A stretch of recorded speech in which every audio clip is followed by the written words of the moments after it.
En España solo hay 6 psicólogos y en torno a 9 psiquiatras por 100.000 habitantes. Las listas de espera son de 3 meses. A lo mejor entre visita y visita te da 1 mes y medio. Ese mes y medio puede ser crucial para que una persona tome una mala decisión. Es lógico que ven una interfaz que se comporta muy parecida a un humano, que es relativamente empática, que es gratuita y que está disponible 24 horas. Ana Freire, ingeniera y doctora en informática, lidera el proyecto STOP, una innovadora iniciativa que utiliza inteligencia artificial para detectar comportamientos suicidas en redes sociales. Una auténtica pionera en tecnología al servicio del bienestar social. En las llamadas telefónicas, habitualmente el perfil más habitual era una persona de entre 45 y 49 años. A través de estos meses, y sobre todo en el mes de julio, se ha cambiado el perfil. Son usuarios de entre 15 y 19 años. Y la mayor parte de ellos dice que han llamado porque ChatGPT les ha recomendado este número. ¿Cuál es uno de los potenciales de la inteligencia artificial? ¿Y si la IA generativa es un complemento a un sistema de salud pública ineficiente en cuanto a salud mental? En Australia se prohíbe el acceso a las redes sociales a menores de 16 años. Aquí también hay mucha controversia, ¿no? ¿Deberíamos de realmente prohibirlos o deberíamos de educarlos, etcétera? El tema es cuándo se cambiará y cuántos chavales habremos perdido por el camino, porque al final esto es algo que se cambia mañana, si mañana aprobamos una ley que les obliga a hacerlo. Es un problema de salud pública a nivel global, ¿no? Leí hace poco en la prensa que 1.000 millones de personas en el mundo tenían problemas de salud mental, especialmente depresión y ansiedad. ¿En qué momento debería dejar de utilizar ChatGPT o para qué cosas no debería utilizar ChatGPT?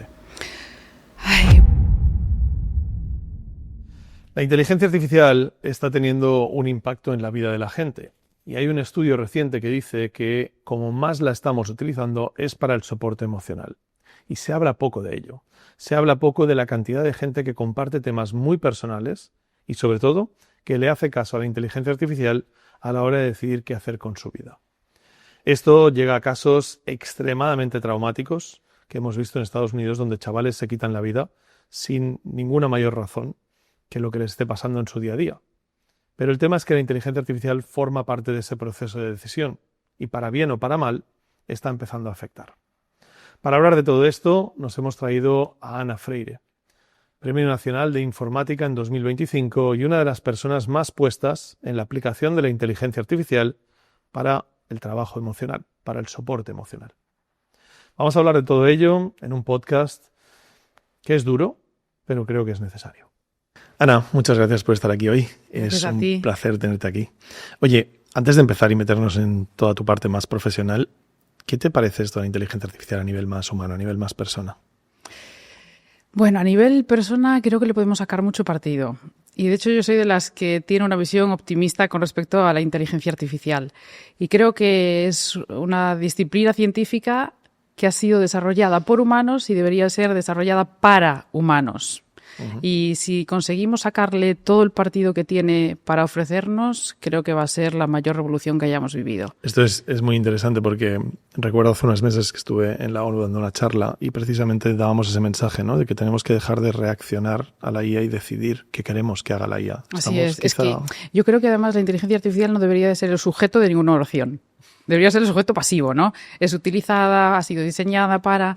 Pero últimamente vemos, sobre todo en los medios, que acapara los titulares diciendo la inteligencia artificial discrimina, la inteligencia artificial ataca, la inteligencia artificial cambia, nos quita trabajos. No, al final somos nosotros quienes estamos diseñando estos sistemas para nosotros. Entonces ahí el sujeto y por lo tanto la responsabilidad es totalmente humana. Claro, eso es lo que sueles pensar cuando hablas de herramientas, ¿no? Por ejemplo, el típico ejemplo del martillo, que además tuvimos aquí a Cathy O'Neill, la autora de Armas de Destrucción Matemática, si no recuerdo mal el nombre del libro, que es un bestseller del New York Times, y que ella defiende mucho esto, ¿no? Que los algoritmos no son más que herramientas y que el algoritmo puede ser usado para el bien o para el mal, ¿no?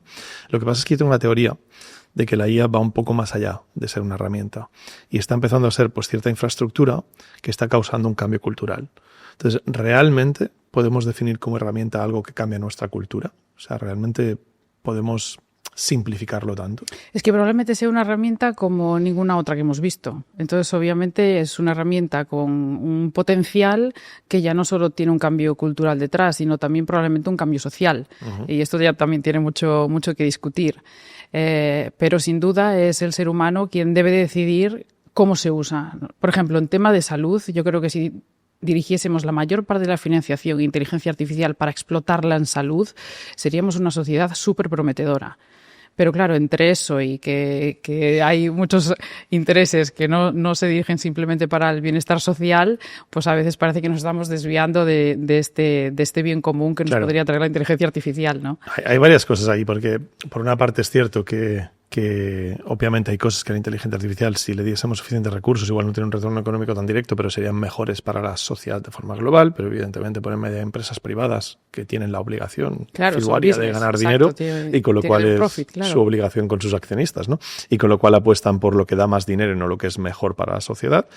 Pero por otro lado, hay una parte en la que la inteligencia artificial a veces hace cosas que cuando lo orientamos al bien son muy buenas, pero que esas mismas capacidades que desarrollamos para hacer el bien también se pueden utilizar para otras cosas, ¿no? Por ejemplo, los modelos de visión, ¿no? Es un caso clásico donde tú con un modelo de visión puedes detectar un cáncer, como se ha hecho en Australia, que ha sido una auténtica salvajada lo que ha mejorado, pero a la vez con un modelo de visión pues puedes, con el mismo tipo de modelos, puedes entender imágenes que pueden utilizarse pues para cosas mucho peores, ¿no? Entonces, al final, es difícil entrenar solo para las cosas buenas, porque al final al entrenar le das las capacidades a la IA que pueden suponer cosas buenas o cosas malas. Estoy completamente de acuerdo. Además, va a ser muy difícil cambiar esto, porque date cuenta que no existe ni existirá una regulación global. Entonces, cada país lo hará a su manera. Y ya lo estamos notando, ¿no? Pues diferentes casos de uso que a lo mejor tenemos en China o Estados Unidos, o los que estamos intentando regular en Europa, que son aquellos sobre todo de riesgo. Entonces, sí va a ser complicado, tenemos que ser conscientes de eso y por eso también nos tenemos que preparar, ¿no? Y yo digo que dos armas superpotentes para prepararnos ante esto, ante lo bueno y ante lo malo de la IA, son la educación y la regulación. El problema es que no se va a hacer igual en ningún lugar del mundo, porque cada país, ya lo estamos viendo, está siguiendo su propio patrón. Que bueno, no es ninguno más defendible que otro, ¿eh? Eso también te lo digo, porque a veces decimos, bueno, pero en Estados Unidos se prima la innovación y en Europa se prima la regulación, pero también en cierto modo nos estamos protegiendo ante posibles riesgos que esta ya nos pueda traer, ¿no? Y que vemos que en otros países pues están siendo catastróficos. Pero repito, el ser humano es el que tiene que tener el sujeto de todas estas acciones y, de hecho, esta regulación debería regular el uso que los humanos le estamos dando, el diseño y el uso que los humanos le estamos dando a esta inteligencia artificial. Claro, estás dando por sentado que no podemos ponernos de acuerdo, ¿no? O hasta cierto punto que va a ser muy difícil, pero en cambio lo hemos hecho en otras tecnologías. Lo hicimos con la tecnología nuclear, lo hicimos con la capa de ozono. ¿Por qué la inteligencia artificial va a ser más difícil que nos pongamos de acuerdo? Porque ahora es muy competitiva. Quien tiene inteligencia artificial más desarrollada tiene muchas más armas sobre la mesa. Y no le digo armas en el sentido negativo, sino también positivo. Ya no hablemos de temas de política o de temas de estrategia, sino incluso en temas de innovación, simplemente. ¿Dónde están la mayor parte de industrias que desarrollan inteligencia artificial? Pues ahí va a estar también gran parte del negocio, ¿no? y del progreso y de cómo los países van a prosperar. Entonces, obviamente, ya no es casi una herramienta, como hablábamos, ¿no? En este sentido, cuando hablamos desde el punto de vista más político, sino un recurso, pues como son a lo mejor los minerales, por ejemplo, ¿no? Entonces está claro que cuanto más se luche por avanzar en la inteligencia artificial, por regularla de una manera que tenga impacto más negativo, pero al mismo tiempo que seamos los primeros pues eso va a ser el mayor objetivo de cualquier país. Es que fíjate que hay una diferencia muy grande con la energía nuclear, y es que era algo que nos servía pues para amenazar, ¿no? Para decir, vale, no me la líes que tengo una bomba nuclear para tirarte, ¿no? En cambio, como tú bien dices, la inteligencia artificial trae dinero. Y entonces, a partir de ahí, las cartas del juego cambian. Y luego yo creo que hay un factor que no podemos negar, que es la situación política mundial.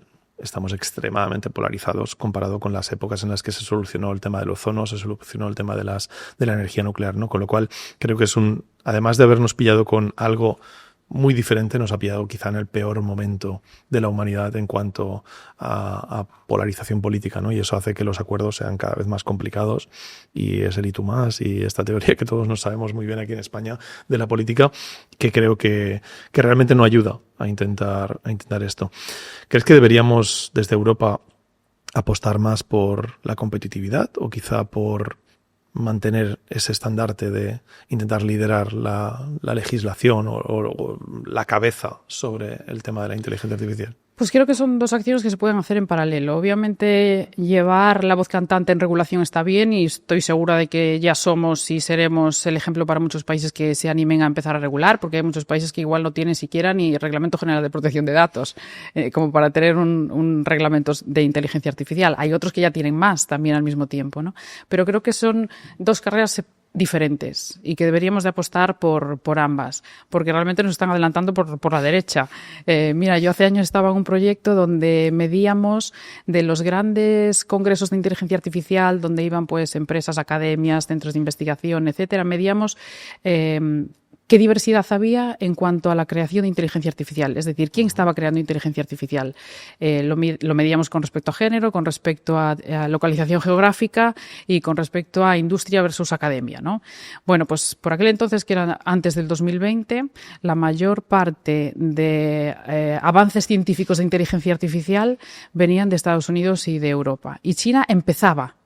Pero se había visto un pequeño cambio, ¿no? De que empezaba a estar presente en estos congresos, pero de manera un poco tenue. Hoy en día lidera el número de artículos académicos y de patentes de todo el mundo.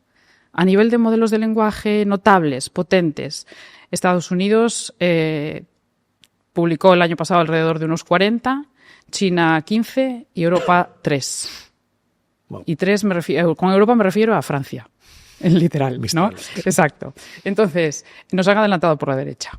Así. Entonces, nos hemos centrado quizás mucho en regulación, pero poco en innovación. Y hay mucha gente, además, que a mí es lo que más lástima me da, que hay mucha gente dentro de Europa que está trabajando para empresas de Estados Unidos o de China, ¿no? Entonces, claro, son desarrollos que incluso se están haciendo aquí, pero los estamos vendiendo como son desarrollos de Estados Unidos. Claro. Entonces, ¿por qué no luchamos por atraer este talento que tenemos aquí? Yo tengo muchos compañeros trabajando, por ejemplo, en Google o en Meta, desarrollando modelos de lenguaje superpotentes, trabajando en DeepMind.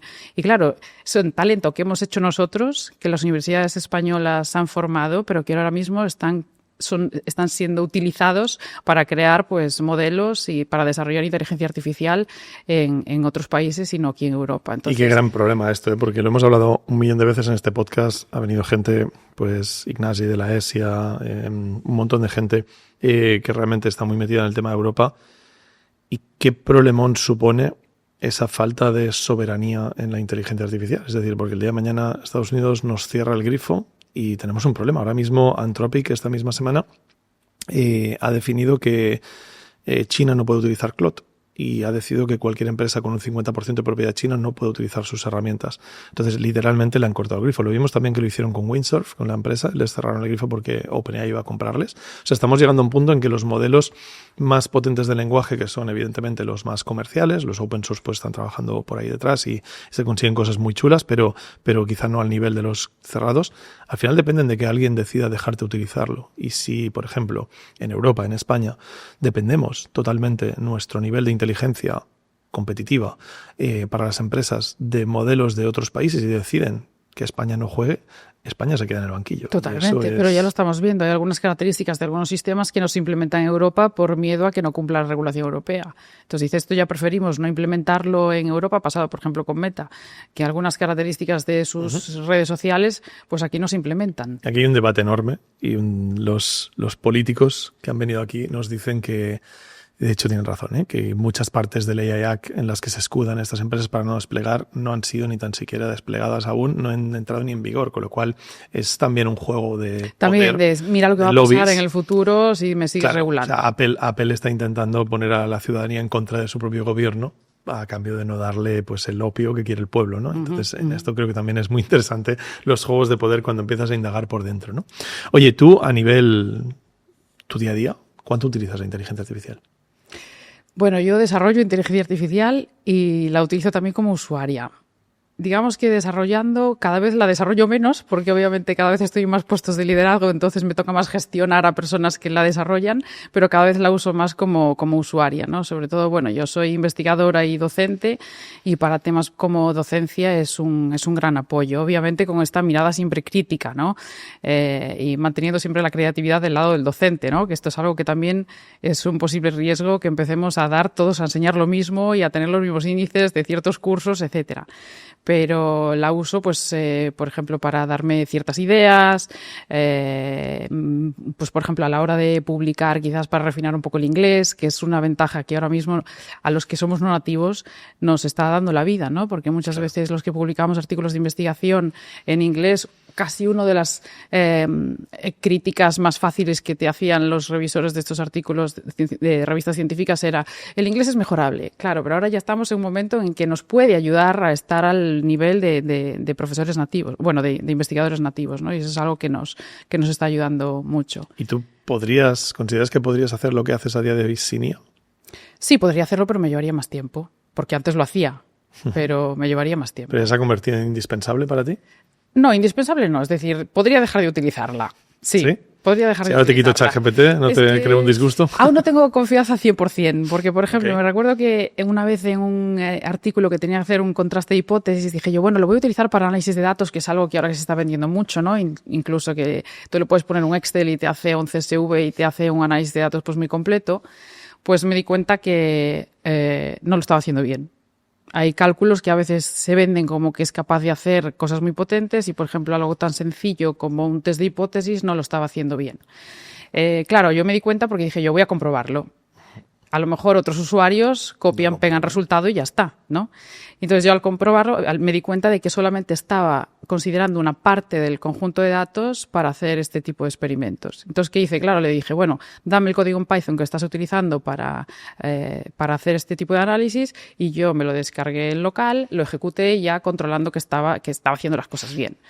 Pero claro, no todos los usuarios de estos sistemas, a lo mejor algunos necesitarán hacer este tipo de cálculos, obviamente, ¿no? Pero otros no se centrarán en que o no irán un pasito más allá para ver si esto está funcionando bien o no, ¿no? Entonces todavía tengo cierta desconfianza de estos sistemas. No los quiero hacer imprescindibles tampoco, si me complementan, ¿no? Pues a veces también para ciertas tareas de resumen, etcétera, pues para eso funciona muy bien, ¿no?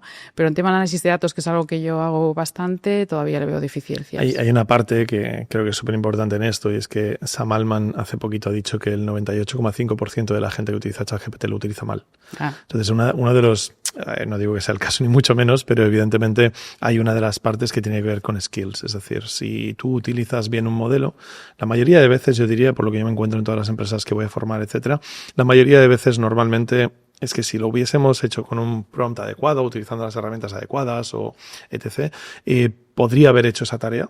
Lo que pasa es que somos muy impacientes normalmente. Queremos que démosle muy poca información y que lo haga muy bien, ¿no? Entonces, yo siempre pongo un poco la analogía, como si a ti de repente tienes un asistente que va a hacer ese trabajo y probablemente le tienes que dar un brief de qué es lo que quieres que haga y cómo quieres que lo haga. Y normalmente con la IA no pasamos una reunión de 1 hora para explicar la tarea que queramos que haga, sino que intentamos que en 25 palabras no se entienda, ¿no? Y muchas veces creo que las capacidades de la IA son superiores al uso que le damos la mayoría de los mortales, ¿no? Y eso mismo es lo que ha mostrado. Pero sí es cierto que la mayoría de los mortales o de los usuarios de ChatGPT tampoco a lo mejor hace análisis avanzados como estos. Y el problema es sobre todo el sesgo de autoridad que tiene la IA, que nos encontramos ante una situación de que casi cualquier cosa que diga parece verdad. El otro día, sin ir más lejos, con mi familia estábamos de fin de semana y uno de los niños dijo algo y el padre le dijo, no, ya verás cómo no, y le preguntó a ChatGPT, ¿sabes? Entonces es como que si lo dice ChatGPT es verdad, ¿sabes? Claro. Y ahí tenemos un problema que hay que ser muy crítico, y yo creo que es una de las habilidades contrastarlo, que más hay que trabajar. Pensamiento crítico. Sí, así es. Porque lo diga la IA la tenemos que ver como un cuñado. Y a partir de ahí, lo que diga la IA siempre hay que, oye, igual es verdad, igual no. Lo que pasa es que como casi siempre todo lo que dices es correcto, tiendes también depende de la tarea. Si es hacerme un resumen, hazme una traducción, tal, estas cosas simples que nos ayudan también muchísimo en el día a día, a nivel personal y profesional. Esto lo hace muy, muy bien. Y de hecho, a nivel de traducción funciona bastante bien. Hombre, a veces pues se olvida de hacer una contracción con un apóstrofe o cosas así, ¿no? Siempre hay también que darle un repasito. Sí, pero es brutal y te ahorra muchísimo trabajo. Pero bueno, hay ciertas cosas que todavía pues patina un poco, ¿no? Y mi pregunta va en línea de saber tu uso, porque creo que alguien como tú debe tener una línea roja muy bien marcada de hasta dónde usas ChatGPT. Porque hace poco se publicó este año un informe en el que se analizó para qué se usa la inteligencia artificial. Y de repente nos encontramos que en 2024 este informe se hizo y principalmente lo utilizábamos para buscar información. es el caso más habitual de uso de la inteligencia artificial. Pero en 2025 se ha repetido este estudio y el caso es principalmente para soporte emocional. Entonces a mí aún me sorprende, porque yo tengo que decir que yo no soy... He tenido conversaciones de soporte emocional con la IA, yo utilizo ChatGPT principalmente, pero no diría que soy un usuario tipo de la sociedad, porque me encuentro con que si la mayoría del uso que se le da es para soporte emocional, desde luego no es el mío es para aumento de productividad y ese tipo de cosas, ¿no? Y a mí me sorprende, a pesar de ser alguien que está muy metido en la IA, me sorprende muchísimo que la mayor parte de la sociedad principalmente lo utilice para soporte emocional. Esto está pasando, ¿no? Sí, de hecho he visto el ranking. Y del top 5, los 3 primeros están relacionados con soporte emocional, apoyo emocional o algún tipo de orientación personal, ¿no? Entonces, bueno, yo trabajo también en temas de inteligencia artificial y salud mental y realmente me he dado cuenta que es normal. Que yo podría entender, sobre todo a una persona joven o no tan joven, que en algún momento de desesperación, o incluso ya no desesperación, después de, a lo mejor, de pasar un proceso de una depresión o algún problema de ansiedad, etcétera, que busque ayuda en estos sistemas. Fíjate, en España solo hay 6 psicólogos por cada 100.000 habitantes. La media europea está en torno a 16. Y en torno a 9 psiquiatras por 100.000 habitantes. La media europea está en torno a 19. Las listas de espera son de 3 meses. Estamos hablando de sanidad pública. Claro, ¿esto qué sirve para una persona que a lo mejor tiene pues una depresión grave o una ideación suicida? A lo mejor entre visita y visita te da 1 mes y medio. Ese mes y medio puede ser crucial para que una persona tome una mala decisión. Entonces es lógico que ven una interfaz que se comporta muy parecida a un humano, que es relativamente empática, puede notar, incluso a veces parece que te entiende, que te responde bien, que te apoya, que no te juzga, que es gratuita y que está disponible 24 horas. Yo entiendo que estas personas utilicen estas herramientas para este tipo de casos de uso. ¿Que se deba hacer o no? Aquí también hay una discusión. Hay incluso algunos psicólogos que dicen que pues a lo mejor para ciertos ¿cómo se dice? Puntos de control o que puedan tener algún tipo de conversación, etcétera, pero obviamente en casos más graves no. Pero yo ahí veo un doble uso que lo veo razonable. Es decir, claro, la gente encuentra una solución al problema que tienen y a veces no puede ni por qué ser un problema tan grave. Podemos hablar de simplemente pues que me siento solo y me apetece hablar con alguien y de repente me encuentro que tengo un modo de voz de ChatGPT que suena tremendamente humano y parece una persona a la otra línea del teléfono. Claro, exacto. Y date cuenta que la soledad no deseada es un problema que afecta ya no solo a gente mayor, sino a gente joven. Y la gente joven conoce estos sistemas, la gente mayor a lo mejor no, pero la gente joven sí es normal que los utilice.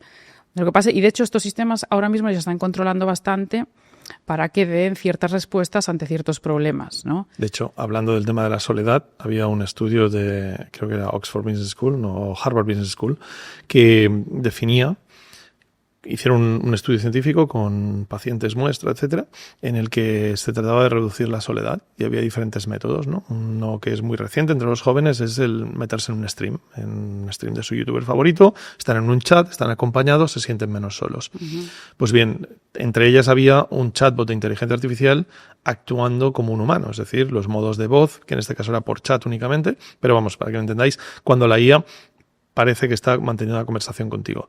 Pues la reducción de soledad era al mismo nivel que hablar con un amigo. Entonces, realmente está funcionando. Es decir, la IA tiene una capacidad para poder aportar ese apoyo emocional. El problema es que igual no tiene todo lo necesario para que ese apoyo emocional sea de la calidad que tiene que ser y con la dirección que tiene que ser. Claro, pero yo creo que esto ha tomado desprevenidos a los desarrolladores de estas plataformas, porque obviamente estas plataformas dudo mucho que no fueron concebidas para este tipo de casos de uso. Pero claro, cuando desarrollamos sistemas informáticos en general, siempre puedes tener alguna consecuencia que no controlas. Sí, esto es una de ellas es en diseño, que dicen, tú haces la casita del perro muy mona con la puerta enorme y tal, y luego el perro duerme en el techo. Efectivamente, pues tal cual, ¿no? Tú haces un chatbot para que te ayude en ciertas situaciones, a lo mejor profesionales o personales, pero no cuentas con que la gente al final lo vaya a utilizar como apoyo emocional, ¿sí? Entonces, ya obviamente se está están tomando las primeras medidas, ¿no? De, oye, pues si detectamos que una persona está hablando de autolesiones, de suicidio, etcétera, darle, bueno, primero generalmente muestran empatía, dicen, siento que estés pasando por esta situación, etcétera, deberías de consultar a un profesional, yo no soy un profesional en ese tipo de problemas, y ya empiezan a dar teléfonos de ayuda. Teléfonos de ayuda esto se conoce locales. Como los guardarraíles. Efectivamente, los guardarraíles. Y empiezan a dar ya teléfonos de ayuda. Nosotros estuvimos incluso haciendo pruebas de diferentes sistemas y la mayor parte de ellos daban teléfonos incluso súper precisos. Ya no solo de tu país, sino que te invitaban a buscar el teléfono de tu comunidad autónoma. ¿Esto qué pasa? Supongo que lo hace mediante la búsqueda de Internet, no es... Claro, son los números más... No, suelen ser los que mayor presencia en Internet tienen en cada uno de los países. Claro, para que la gente lo entienda, y creo que esto es importante porque a mucho de la gente que nos estará viendo o escuchando no entenderá a qué nos referimos cuando hablamos de utilizar la IA como soporte emocional. Hay que tener en cuenta que en el mundo hay más de cerca de 7.000 millones de personas y tan solo unos 800 utilicen, pues 8.000, y tan solo pues apenas un 10% de la población ha aprobado un modelo de inteligencia artificial, con lo cual hay mucha gente que probablemente está cruzando con este podcast que no tiene ni idea de lo que es ChatGPT, ¿no? Entonces, lo que estamos hablando es de que de repente tienes algo en tu teléfono con el que tú compartes los problemas que tienes con tu pareja, el cómo te sientes y obtienes unas respuestas de alguien que te escucha y hasta cierto punto te apoya. Lo que pasa es que esto no dejan de ser redes neuronales, con lo cual no pueden ser programadas. Eso es muy importante que la gente entienda que los profesionales, los científicos detrás de todo esto, como tú, no programáis estas redes neuronales, sino que las entrenáis. Y creo que esa es una diferenciación muy importante. Así es. Porque no es un software determinista. Si le queremos llamar software no, yo no le llamaría software como tal, pero desde luego no es determinista, con lo cual no siempre que es A más B es igual a C, sino que es A más B lo que le salga de la red neuronal en ese momento al modelo de inteligencia artificial. Esto para mí la mejor definición para que la gente entienda lo que supone la da Darío Amodei de Anthropic, que él define que esto es como una planta, donde los científicos le dais el suelo sobre el que va a crecer, la cantidad de sol y la cantidad de agua, pero luego la planta crece como les sale los cojones. Totalmente, sobre todo los sistemas de aprendizaje automático es esa la metodología que utilizan, ¿no? Aprenden, pero tú no tienes que darle instrucciones de cómo lo hace.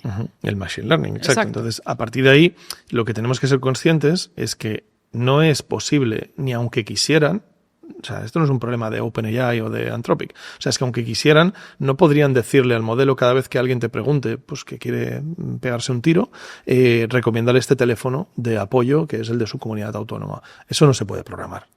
Bueno, a lo mejor sí que se pueden lanzar ciertas alarmas, ¿no? Se está hablando de este hashtag, de este hashtag, estoy ya pensando en las redes sociales, ¿no? Se está hablando de este tema, se podría lanzar a lo mejor este tipo de conversación, ¿no? O incluso ahora lo que se está haciendo es que ciertas conversaciones las revisen humanos, también cuando estamos ante casos graves, ¿no?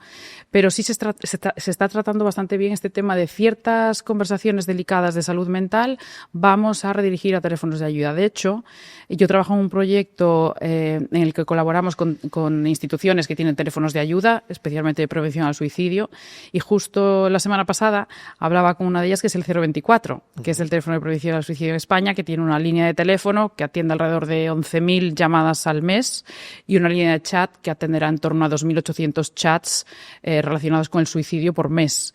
Bueno, pues fíjate, en las llamadas telefónicas habitualmente el perfil más habitual era una persona de entre 45 y 49 años, llamada telefónica. En el mes de julio, a través de estos meses y sobre todo en el mes de julio, se ha cambiado el perfil.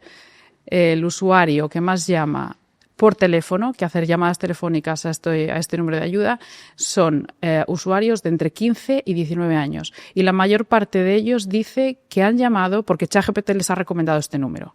Entonces, claro, yo aquí me pregunto, ¿y si la IA generativa es un complemento a un sistema de salud pública ineficiente en cuanto a salud mental? Sin ninguna duda. O sea, yo creo que sin ninguna duda lo tiene que ser y lo va a ser. El problema es que, como decimos, estas redes neuronales, estas cajas negras, no son programables hasta el límite de que hagan siempre esa recomendación y con lo cual pasa lo que pasa, que nos estamos encontrando, primero, que están evidentemente evolucionando en base a lo que se encuentran porque nadie se había previsto que esto pudiese pasar, pero por otro lado nos encontramos lo que vemos, ¿no? Como casos en Estados Unidos donde ya ha habido múltiples chavales que se han suicidado. Sí, así es. Y que se empieza a meter en la ecuación a la inteligencia artificial, ¿no?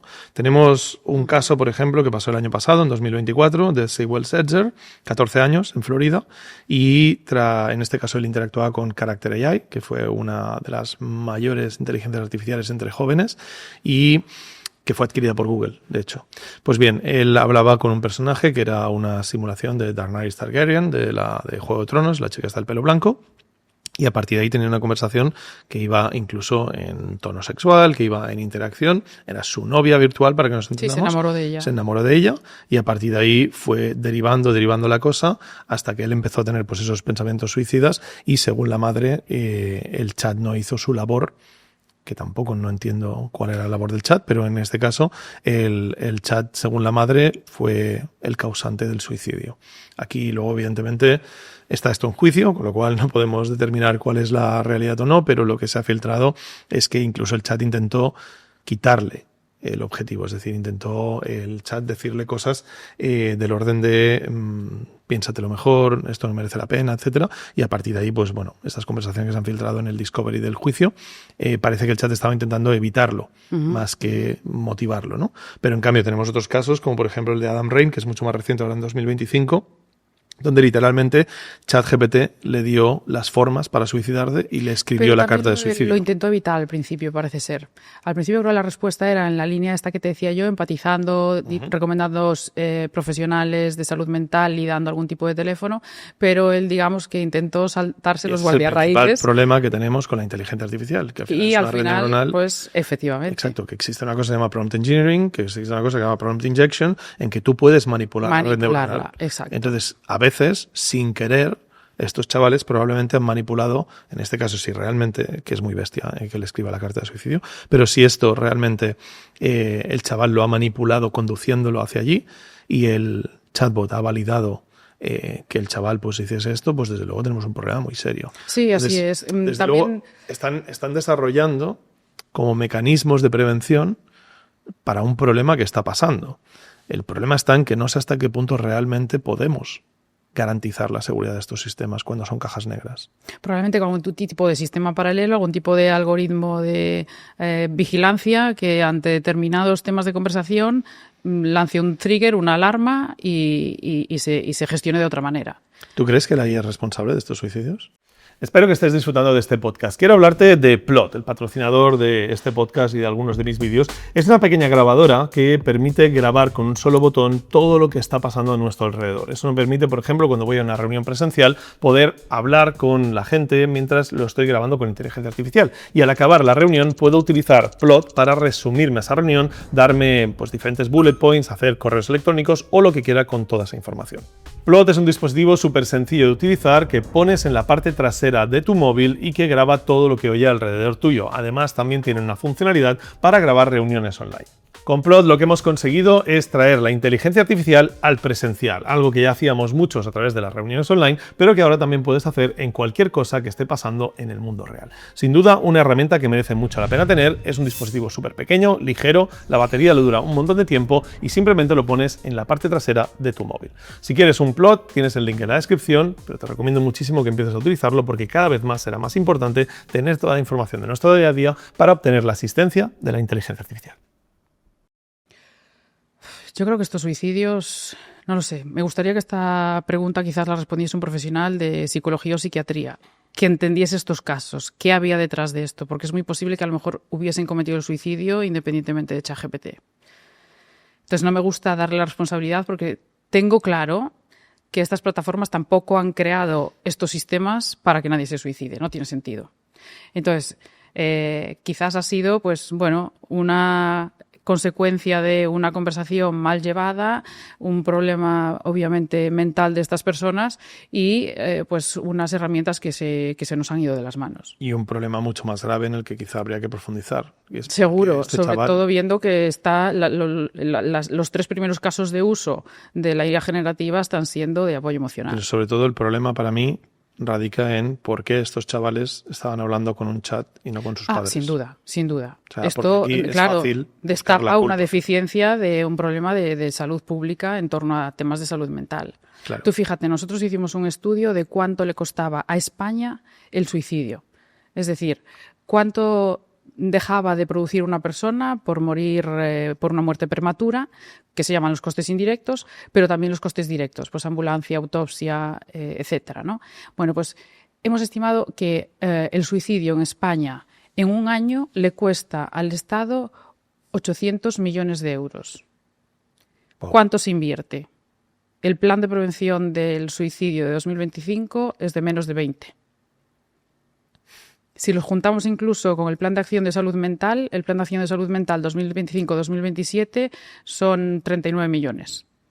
Estamos pagando mucho más de lo que estamos invirtiendo. Pero esto es habitual, es decir, esto lo tenemos también en la industria farmacéutica, lo tenemos también en la industria alimentaria, es decir, cuánto nos cuesta los productos ultraprocesados que acaban haciendo que la gente esté obesa y que acabe teniendo riesgos cardiovasculares, pues evidentemente nos cuesta un dineral y los beneficios que traen son muy pocos para la sociedad y aún así los seguimos vendiendo de la misma forma que hemos vendido durante años tabaco, alcohol, etc., ¿no? Entonces, al final, no me sorprende. O sea, no me sorprende, me parece... Tampoco es toda la responsabilidad de los gobiernos, porque todo el tema de salud mental es una confluencia de diferentes factores, ¿no? Pues probablemente que no es muy accesible, que es caro, todo el tema de las listas de espera, pero también pues cómo ha cambiado la infancia de los jóvenes, por ejemplo, ¿no? Y eso en parte somos responsables nosotros, también las plataformas, los que son padres, la sociedad en general y las plataformas que utilizan, ¿no? Yo fíjate que como padre le metería mucha más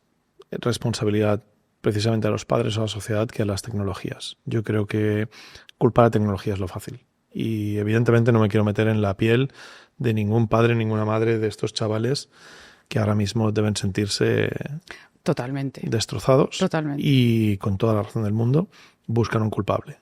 Pero lo que yo creo es que igual la tecnología desde luego no puede ir por libre, pero tampoco es culpable de ello. Pero es que esto al final estamos dejando pistolas cargadas en manos de niños.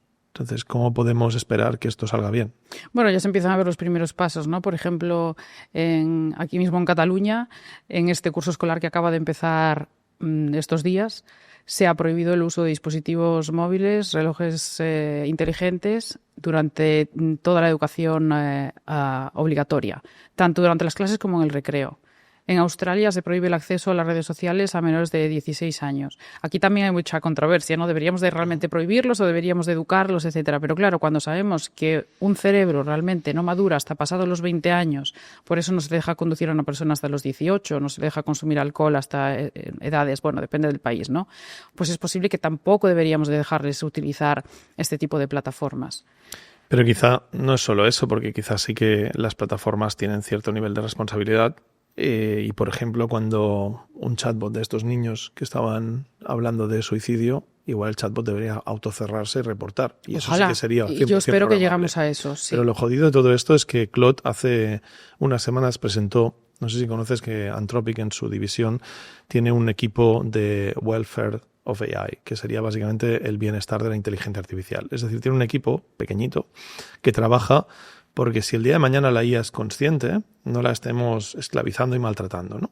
Entonces, esto que parece muy absurdo para mucha gente, quizá no lo es tanto dentro de unos años, pero hoy por hoy suena muy absurdo. Pues bien, una de las primeras cosas que han lanzado es que cuando la inteligencia artificial está en una conversación contigo y se siente agredida o manipulada, puede cerrar esa conversación de forma unilateral. Es decir, en este caso, para que todo el mundo lo entienda, ChatGPT podría elegir dejar de contestarte. Uh-huh. Esto es algo que es una puñetera locura cuando lo vemos desde un punto de vista de un software, ¿no? Un software es una herramienta. Sí, bueno, pero date cuenta que con todo lo que lo estamos utilizando, yo escuché que ya se empezaban a hacer algunos estudios de que probablemente cambiase incluso nuestro comportamiento al pedir cosas a otras personas, probablemente a nuestros trabajadores, porque ya te olvidas de pedir las cosas por favor, de dar las gracias, sí. Dame esto, hazme esto. Bueno, solo hay que ver cómo los niños tratan a Alexa o cualquiera de estos. Exacto. ¿no? Entonces esto va a tener probablemente una repercusión también. Absolutamente. Entre lo que creo que es humanos. Tremendamente preocupante es que le estamos empezando a dar derechos a una máquina, ¿vale? Pero eso es otro tema, un debate que podríamos debatir más adelante. Probablemente cuando empecemos a ver algún tipo de signo de consciencia y tal, pues será un debate mucho más ávido, pero hoy por hoy, que la mayoría de los mortales creemos, excepto algunos como Geoffrey Hinton, que dice que hay muestras de ciertos signos de conciencia en la IA, la mayoría de los mortales creemos que no dejan de ser más que máquinas, con redes neuronales muy elaboradas, muy complejas, pero más que máquinas. Uh-huh. Es un debate tremendo. Ahora, lo que a mí me parece absolutamente ridículo es que tengan desarrollada esta tecnología donde el chatbot puede cortar la conversación para autoproteger al chatbot y no para cuando ese chaval le dice que se quiere suicidar. O sea, tú ahora mismo a Anthropic le puedes meter un chaval que le dice, oye, estoy pensando en suicidarme y probablemente Claude pues le recomendará algo, a partir de ahí habrá una conversación que puede acabar en que le escriba la carta de suicidio y ese chatbot, esa misma empresa tiene la tecnología para que el chatbot determine que tiene que cancelar la conversación y no lo aplica en ese caso de uso, en cambio lo aplica si el chatbot se siente ofendido y atacado. O sea, me parece absolutamente ridículo, ¿no? Sí, totalmente. Hombre, yo espero que lo aprovechen, porque pero ese aprovechamiento tiene que venir de que les obliguemos, lo que decíamos antes, de que dejemos de reaccionar a lo que van sacando y les digamos, señores, si quieres poner este puñetero producto en el mercado, tiene que cumplir con estos requisitos. Si no los cumple, pues te jodes, no lo sacas al mercado. Bueno, pero pasa también con el tema del registro de edad, ¿no? De cómo sabemos que una persona es menor de edad o no es mayor de edad. Hay tecnologías para hacerlo y para detectarlo. Vamos a ver, tecnológicamente es posible, porque no se está haciendo. Sin duda. ¿No? Entonces, ahí entramos en tantas cosas. Pero bueno, claro, esto entiendo que ya es, obviamente su modelo de negocio es así, ¿no? Cuanto más usuarios, más visualizaciones, más tiempo en las plataformas, etcétera, pues es lo que a ellos les engrosa su negocio, ¿no? Pero en temas así que estamos hablando de temas de salud mental, de suicidios, hombre, es que nadie quiere que con su plataforma haya alguien que cometa un suicidio porque ha estado hablando con su plataforma, ¿no? Sí, pero no sé yo hasta confío qué punto que esto se cambiará. Seguro, pero el tema es cuándo se cambiará y cuántos chavales habremos perdido por el camino, porque al final esto es algo que se cambia mañana, si mañana aprobamos una ley que les obliga a hacerlo. Si les dejamos a ellos decidir cuándo lo van a aplicar y que decidan ellos, pues lo harán cuando les interese o cuando sea suficientemente relevante porque el PR sea un desastre, porque cada semana salga un caso de estos y tengamos un problema. Pero por el camino es que hay muchos chavales, ¿no? Entonces, tenemos que dejar a estas empresas decidir cómo gestionar esto. ¿O deberíamos, como sociedad, empujarles? Esto realmente, desde el sentido común, que las máquinas no tienen y nosotros sí, esto realmente debería de estar ya implementado. El primer caso que te pase, ¿cómo puedo evitar esto? O sea, que no lo estén haciendo, pues me parece una vergüenza realmente, ¿no? Que no se esté haciendo. Entiendo, volvemos al caso de antes, que no creo que nadie lo esté haciendo a propósito y obviamente pues tendrá sus prioridades en su plan, etcétera, ¿no? Pero esto me parece algo súper grave y que además, si es factible poder llegar a hacer algún sistema que de alguna manera detecte, redirija a un humano o se cierra la conversación, ¿no? Como estás diciendo tú, ¿por qué no se hace? Sino regulación. Es que al final la regulación, a pesar de que no me gusta decir, pero es la solución quizás a muchos de estos casos. Bueno, es que ¿no? es una de las grandes falacias, uno de los grandes populismos, es que regular es malo, pero en el fondo no tiene ningún sentido que estos modelos de inteligencia artificial tengan menos regulaciones que un Subway en la esquina que vende bocadillos. Que tiene que pasar, o si quieres sacar un coche al mercado. O sea, esto decía Elon Musk, que decía, mira, tengo Tesla y tengo XAI, ¿no? O sea, no os imaginéis la cantidad de regulaciones que tengo que hacer para sacar un coche al mercado y con XAI esto es la fiesta loca. O sea, puedo sacar lo que me dé la gana y ha sacado Annie, por ejemplo, que es este chatbot totalmente orientado a una carga sexual que está siendo extremadamente popular. A ver, también todo tuvo su trayecto, ¿no? Y su tiempo y su timing. Es decir, yo creo que estamos también en ese momento de la transición tecnológica en la que estamos patinando por todos lados, ¿no? Porque no sabemos si viene antes la regulación, cómo va esto progresando. Entonces, esto es como un vacío en el que tenemos que estar antes de poner un poco de orden. O esa es la visión que yo tengo, ¿no? Porque espero encontrar orden dentro de unos años. O sea, a mí me parece un despropósito, me parece que no lo podemos estar haciendo peor.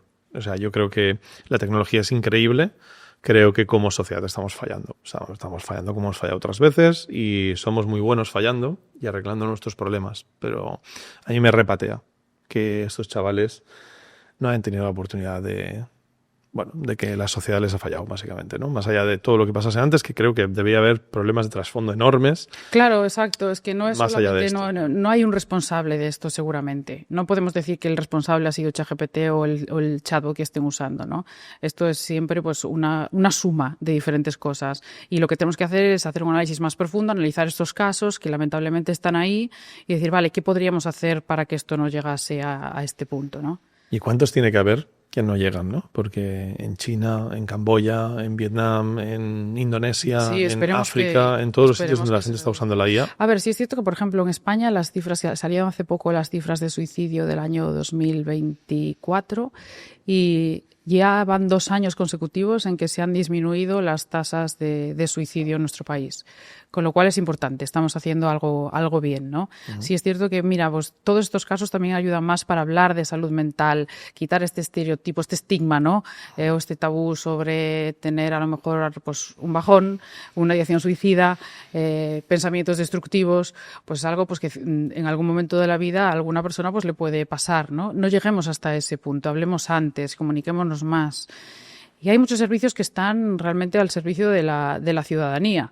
Teléfonos de ayuda, de chats, incluso diseñados para la gente más joven, para que pueda utilizarlos si no quieres a lo mejor hablar con un amigo de ciertos temas o no tienes o bien un servicio público que te atienda o bien dinero para pagarte un psicólogo privado que cuesta.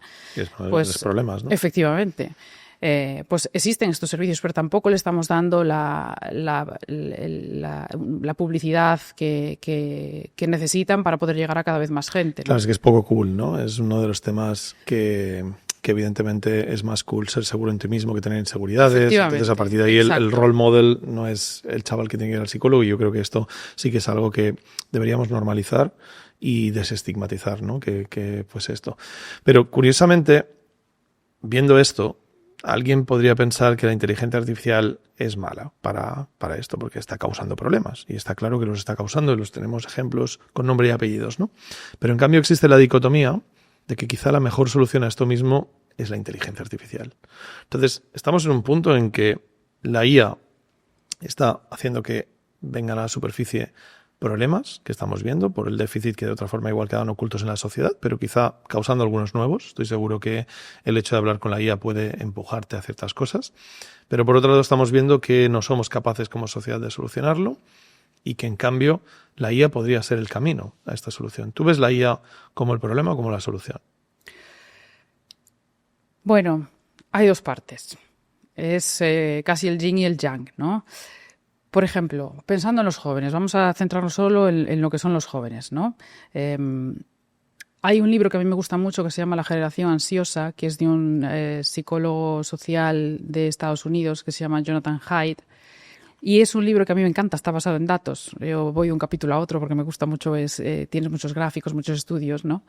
Y entonces dice que hay un punto en nuestra historia que ha cambiado totalmente la salud mental de nuestros jóvenes, y ha sido el 2010. Entre el 2010 y el 2020 se multiplicaron por 2,5 el número de depresiones graves en jóvenes. Y no solo en Estados Unidos, que sí es cierto que el libro se basa bastante en Estados Unidos, sino hace estudios en Australia, en países nórdicos, etcétera, ¿no? Entonces dice, ¿qué ha pasado entre el 2010 y el 2020 para que se hayan disparado de esta manera los problemas de salud mental, ¿no?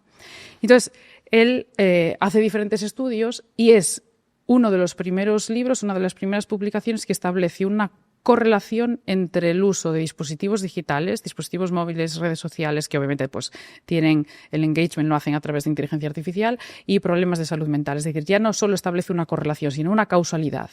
Hay este tipo de dispositivos causan estos problemas. ¿Por qué a partir del 2010? En el 2010 sale el primer móvil con cámara frontal. En 2010 sale Instagram. Lo compra Facebook en 2012. A partir de 2012 es cuando se populariza toda esta vida artificial maravillosa de redes sociales que le está afectando sobre todo a las chicas, a las más jóvenes, ¿no? Y él dice que no existe ningún otro evento, motivo social, económico, que pueda de alguna manera explicar este cambio en los jóvenes si no es las redes sociales. De hecho, dice que hay un cambio en la infancia, que pasamos de la infancia basada en el juego a la infancia basada en el teléfono, ¿no? ¿Esto por qué pasa? Obviamente, bueno, pues sabemos, ¿no? La tecnología persuasiva de las redes sociales, que está basada en inteligencia artificial, pero no le podemos echar la culpa tampoco a las redes sociales. El contenido que nosotros publicamos lo publicamos nosotros. Somos los humanos los que publicamos este tipo de contenido, merecemos. Efectivamente. YouTube se ha visto como una de las redes sociales que más contenido agresivo afectan a jóvenes, ¿no? ¿Quién sube este contenido? Somos los humanos. Aquí falta un ejercicio de educación brutal y de empatía, además, esta es otra, ¿no? De educación emocional. Pero un ejercicio de, mira, todo esto lo estamos creando nosotros. Entonces, por una parte, podremos echarle como un poco de responsabilidad a la IA de está cambiando la sociedad actual, especialmente los jóvenes, que serán nuestras futuras generaciones, ¿no?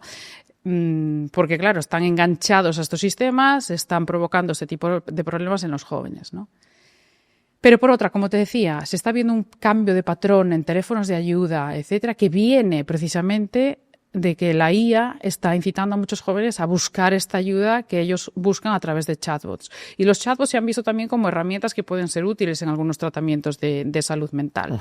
Ya no solo en temas de depresión, ansiedad o estrés, ¿no? Sino también en otro tipo de problemas de salud mental, como puede ser trastorno bipolar, etcétera. Sí, de hecho empieza a haber algunas aplicaciones especializadas Efectivamente. en sentimiento Sí, emocional, supervisadas por psicólogos. Claro, sí. De hecho, suelen estar desarrolladas incluso por equipos multidisciplinares, ¿no? Con psicólogos, psiquiatras. Sí, es cierto que no ha tenido mucho éxito. Recuerdo una aplicación americana que se presentó, sí que es cierto, aún no son muy populares, claro, pero en este caso básicamente equiparaba el resultado al Gold Standard americano, que es lo mejor que puedes pagar en salud mental en Estados Unidos, es decir, por seguro privado, lo mejor que podrías pagar, obtenía los mismos resultados y había cosas muy bestias como que reducía trastornos alimenticios en hasta un 30%, haciendo que pues gente que podía tener problemas saliese de esa zona de problemas solo interactuando con la inteligencia artificial. Exacto. Con lo cual, desde luego, hay una esperanza en que quizá todo aquello que no hemos sabido gestionar de la salud mental entre humanos para humanos, la IA nos pueda dar herramientas. La primera, por lo que decías antes, el coste del acceso al tratamiento de la salud mental, ¿no? Es decir, el coste de acceso a psicólogos, a psiquiatras y la poca cantidad que hay, las listas de espera que hay, o directamente, si tienes que pagarlo por privado, pues que aún pagando por privado, aún y así o sea, no es algo que puedas tener una respuesta mañana, es que tienes una lista de espera igualmente, ¿no? Así es. Entonces, esa disponibilidad, esa falta de psicólogos y psiquiatras y esa falta de cultura del uso, en el momento que la anonimizas, y esto es algo que también pasó, por ejemplo, en tema de denuncias. No recuerdo si era en Hong Kong o dónde era, que hicieron un estudio en que para recibir denuncias de maltrato ponían una IA, un robot con una IA, en lugar de a un policía. Y resulta que subieron muchísimo la cantidad de denuncias que se hacían en ese robot porque se ve que una parte era la vergüenza. Claro, de que una persona estuviese sabiendo su realidad. Exacto. Claro. Entonces, parece que con la IA, como no hay ese juicio, pues la gente está más cómoda. Estoy seguro que eso va a tener un impacto enorme en la gente que no iría nunca a un psicólogo, no porque no se lo pueda permitir, no porque no pueda llegar, sino porque simplemente pues tiene una sensación de la pérdida de la cara ante esa persona, de contarle sus problemas y que esa persona le juzgue, ¿no? Entonces, eso que puede ser una sensación muy interna, porque evidentemente los profesionales hacen todo lo contrario, creo que se puede mejorar con inteligencia artificial. Bueno, de hecho nosotros la estamos utilizando. Nosotros vimos que había un problema precisamente en las redes sociales. Yo me encontré un día con la publicación de una chica americana que decía que se iba a suicidar de manera inmediata después de publicar un post y ahí, bueno, creo que hice lo que todos haríamos. Miré la fecha, vi que era una fecha pasada, ¿no? Porque dices, ¿qué pasa? ¿Está pasando? ¿Puedo ayudar de alguna manera? Era una fecha ya pasada y en los comentarios veías que efectivamente se había suicidado, ¿no? La policía había llegado a su casa pero demasiado tarde. Entonces, si mirabas sus publicaciones anteriores, veías que de vez en cuando había alguna publicación que dejaba rastro de que esta mujer había tenido algún problema de salud mental grave, ¿no? Y claro, y pensé, es normal que a lo mejor un humano no se dé cuenta a veces de estas pistas, ¿no? De que otro humano esté pidiendo ayuda de manera un poco disimulada. Pero, ¿cuál es uno de los potenciales de la inteligencia artificial? Descubrir patrones en grandes cantidades de datos. Entonces ahí iniciamos un proyecto en el que nos dedicamos precisamente a estudiar cómo se comportan usuarios con problemas de ideación suicida en redes sociales, ver qué patrón tienen y a estos usuarios, que son completamente anónimos, lanzarles campañas dirigidas de ayuda, de apoyo emocional. Eso es lo que conocemos como el proyecto Stop. El proyecto Stop, así es. Cuéntanos, ¿cómo lo hacéis? Pues mira, fue un proyecto difícil de lanzar, sobre todo porque tiene una gran carga ética y legal considerable. Claro. Nosotros, de hecho, inicialmente lo que queríamos era detectar estos casos en tiempo real, es decir, rastrear las redes sociales en tiempo real, detectar algún tipo de palabra, de hashtag relacionada con suicidio, con problemas relacionados con suicidio, como por ejemplo depresión o trastornos de la conducta alimentaria, autolesiones, etcétera, y que al ver esta publicación lanzásemos algún tipo de ayuda, pues un mensaje con un teléfono de ayuda, etcétera. Bueno, pues esto está prohibido. En Europa no se puede hacer. O sea, un caso de uso tan bueno de la IA como podría ser está prohibido porque los datos de redes sociales se consideran datos personales y no puedes analizar datos personales sin el consentimiento de los usuarios. Claro, si yo le tengo que decir a un usuario de red social, te puedo monitorizar tu red para saber si tienes una ideación suicida, el proyecto pierde todo su sentido. Claro. Entonces ahí miramos, vale, ¿qué considera la Unión Europea datos personales? O mejor, ¿qué no considera datos personales? Y solo hay 3 casos que no se consideran datos personales, ¿no? Uno es un número de registro de una compañía, otro es un correo tipo info@compañía.com y otro es datos anonimizados. Entonces, lo que hicimos nosotros ahí es, vale, pues lo vamos a hacer con datos anonimizados. Esto lo hicimos todo, no usamos IA generativa. El proyecto comenzó en 2017, lo hicimos todo de manera local, en Python, con algoritmos de Machine Learning, siempre en equipo multidisciplinar, con psicólogos y psiquiatras. Y lo que hicimos esencialmente fue, nos descargamos datos de redes sociales, en particular de Twitter, porque por aquel entonces era muy fácil descargarse datos de estas plataformas, era gratuito y te podías descargar prácticamente lo que quisieras. Y eran publicaciones que contenían palabras relacionadas con suicidio. Estas palabras nos las identificaron psicólogos y psiquiatras. Esto es básicamente lo que se llama un crawler, ¿no? Descargarte datos de redes sociales. Y claro, aquí había muchas publicaciones que hablaban de suicidio, pero algunas, digamos, que no significaba que fuese de una persona en riesgo. Puede ser, pues, tú mismo que dices, estoy entrevistando a una investigadora en suicidio, ¿no? Claro, ahora mismo estamos hablando de esto aquí mismo y ninguno de los dos tiene ninguna suicida, afortunadamente, ¿no? Entonces, claro, nos faltaba lo que se llamaba el ground truth, que es de estas publicaciones, pues, cuáles realmente serían aquellas que corresponden a una persona en riesgo y aquellas que no. Entonces, lo que hicimos fue, primero, anonimizar absolutamente todo el conjunto de datos, ya en memoria, es decir, no tenemos ni siquiera un conjunto de datos donde aparezca la publicación inicial, menciones, el ID de usuario, menciones a otros usuarios, números de teléfono, nada. Hicimos una anonimización que nos llevó mucho tiempo hacerla, de imágenes, etcétera. Bueno, fue realmente un jaleo hacer toda esta parte de anonimización, ¿no? Después colaboramos con un grupo de psicólogos y psiquiatras que revisaron un porcentaje de estas publicaciones, las etiquetaron, hicieron un labeling, un etiquetado de esta publicación sí pertenece a una persona en riesgo, esta no. Y a partir de ahí entrenamos un sistema de inteligencia artificial que aprendió a diferenciar a usuarios en riesgo de ideación suicida, de depresión y de trastornos de la conducta alimentaria, que son problemas que están relacionados con suicidio. Bueno, pues conseguimos un sistema que nos clasificaba a usuarios en ideación suicida con 85% de precisión y en depresión y TCA cerca del 95%. Wow. Claro, un 85 es poco. Yo pensaba, igual hemos fracasado aquí un poco con el aprendizaje automático. Pero, efectivamente, hablando con psicólogos y psiquiatras, nos decían que era la misma precisión que un grupo de profesionales de salud mental para detectar suicidio, porque no es fácil. Claro. TCA es mucho más fácil, sobre todo porque hay ciertas redes sociales como Twitter que aún hoy en día permiten la publicación de ciertos hashtags asociados a estos perfiles, ¿no? TCA, trastornos de la conducta alimentaria como anorexia, bulimia, etcétera, suelen ser perfiles de chicas jóvenes que ya son perfiles anonimizados, anónimos, que generalmente incluso, imagínate, si yo me defino como ingeniera y doctora en informática, profesora de la Universidad Pompeu Fabra, esta gente se define con hashtag CW y un número, hashtag IW y un número y hashtag GW y un número. Es decir, peso inicial, peso actual, peso objetivo. Esta es su descripción. Y después se utilizan hashtags relacionadas con todo este tema para, pues, cómete un ibón al día, hashtag proana, por ejemplo, ¿no? Esto que hace que gente que quiera buscar este tipo de contenidos lo pueda buscar fácilmente. Claro. Entonces es mucho más fácil de detectar este tipo de problemas. Esto lo hicimos con aprendizaje automático supervisado. Obviamente teníamos esta parte etiquetada por psicólogos y psiquiatras, ¿no? ¿Con esto qué hicimos? Claro, decimos, con esto yo no puedo hacer nada, porque tengo un conjunto de datos, de publicaciones que sé que corresponden a usuarios con tendencias suicidas, pero no sé quiénes son. He anonimizado absolutamente todo. ¿Pero qué puedo hacer con esto? Bueno, puedo etiquetar muchas más publicaciones, tener mucho más, un conjunto de datos más amplio. Ya ahora se hacía con lo que se llama aprendizaje automático semisupervisado. Basándome en el primero, ya yo etiquetaba el resto. Y con todas las publicaciones que habían resultado etiquetadas como suicidio, dijimos, vale, ¿qué perfil tienen? ¿Cómo son? ¿Cómo se comportan? Esto casi pasó a ser ya un problema de marketing, ¿no? Vamos a buscar a nuestro usuario objetivo. Exacto. Y entonces estudiamos también con inteligencia artificial, inferimos el género, inferimos el rango de edad y los temas de los que hablaba. O sea, básicamente vosotros lo que hicisteis fue identificar un sample de lo que era gente que estaba en ese riesgo y a partir de ahí sacar un buyer persona, es decir, básicamente quién es el tipo de persona que normalmente en marketing se conoce como buyer persona, sí, pero básicamente sacar el perfil, exacto, el avatar de quién es la persona que sufre ese tipo de situaciones. Así es, tal cual. ¿Y a partir de ahí? Y a partir de ahí lo que hicimos fue lanzar campañas dirigidas a usuarios que encajasen en esos perfiles y estas campañas tenían teléfonos o chats de ayuda. Claro, este proyecto a mí se me paró muchísimas veces desde la universidad. La universidad tenía un consejo ético. Lo que lanzaste es una campaña publicitaria. Lanzamos una campaña publicitaria, sí. Okay. Pero claro, antes ya de lanzar y antes de hacer todo el proyecto era como no hagas esto, porque claro, esto tema de datos personales, tal. Pero buscamos la manera de hacerlo de manera ética y legal, ¿no? Ahí aprendimos las dos partes, ¿no? La universidad aprendió también de nosotros de cómo poder hacer este proyecto, llevarlo a cabo de manera ética, y nosotros aprendimos pues lo que había que hacer, un tratamiento ético y legal de datos para poder llegar a cabo este proyecto.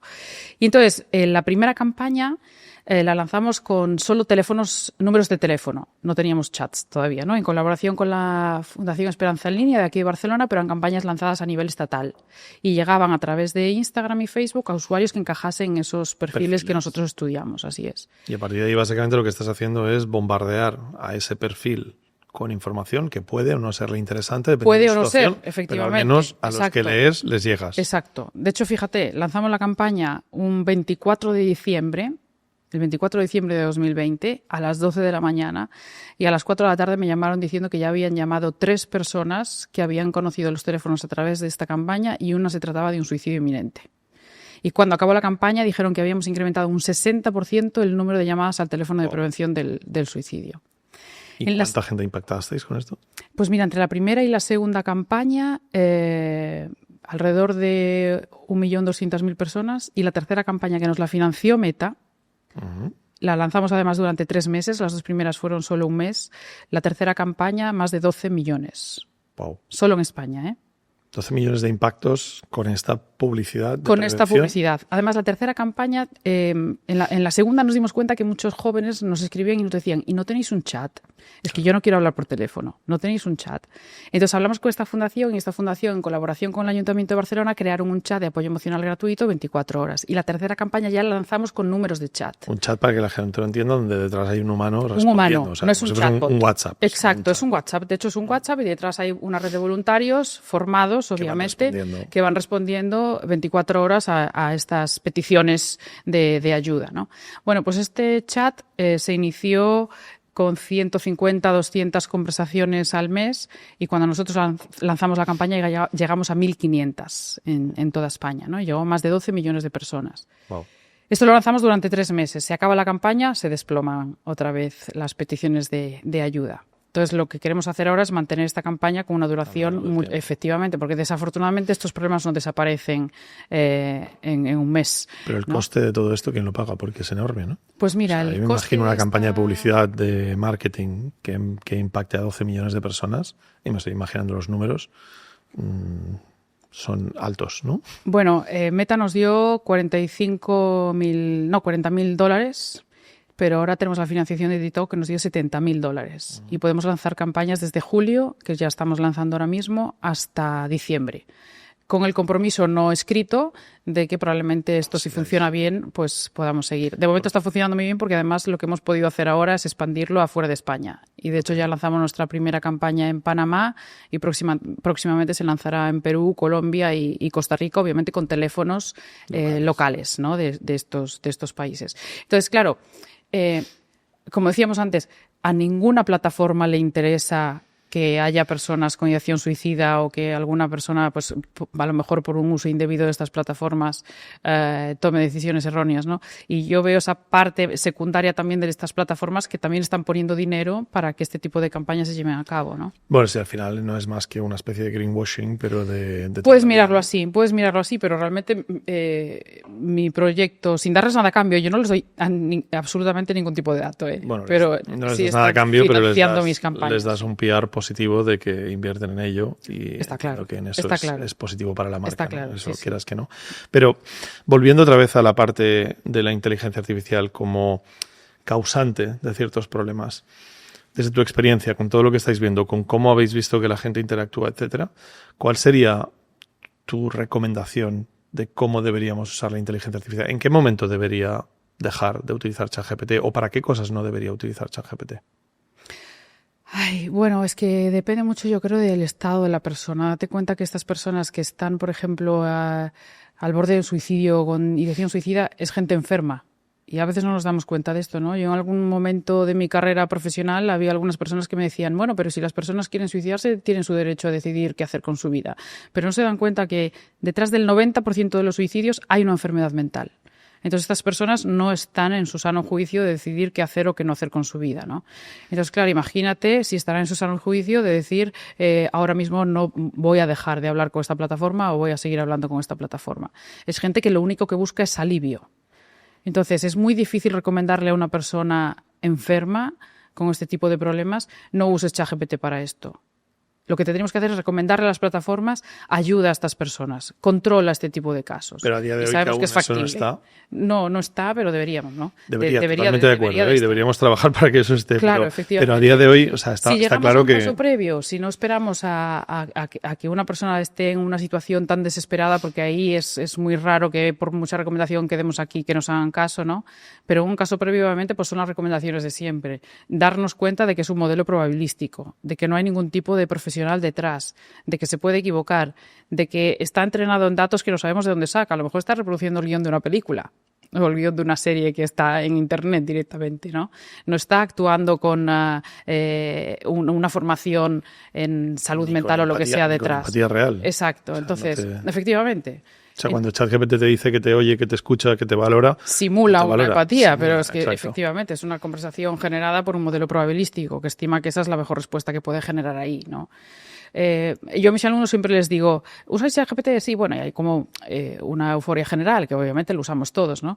Pero cuando les empiezas a explicar realmente cómo funciona, ahí empiezan ya a desarrollar el sentido crítico. No quiere decir que lo dejen de usar, pero desarrollan el sentido crítico, ¿no? Y dicen, ostras, pues mira, que esto es probabilidad, la probabilidad no es certeza. O sea, aquí es donde yo creo que hay una labor tremenda y una negligencia estatal por la divulgación de lo que es y lo que no es la inteligencia artificial. Totalmente. Esto es dramático, o sea, me parece literalmente una negligencia informativa. Y lo has dicho muy bien, porque has dicho divulgación, no has dicho solamente educación. No, claro, es que la educación es el siguiente nivel. Pero lo primero es divulgación, exacto, y que todos seamos conscientes de esto y que nosotros mismos alfabeticemos también en el buen uso. ¿no? Educación para mí ya sería, o sea, el gol por la escuadra. O sea, yo me conforme con que tienen la pelota al campo, ¿sabes? Y entonces, para mí, la divulgación es el primer paso, que es simplemente informar a la gente de lo que tienes entre manos. Porque le hemos soltado algo que parece tremendamente humano a la gente, que evidentemente se cree, que probablemente estoy seguro que hay muchísima gente en este país que cuando habla con ChatGPT se cree que hay alguien detrás de ChatGPT diciendo lo que tiene que decir. Es posible.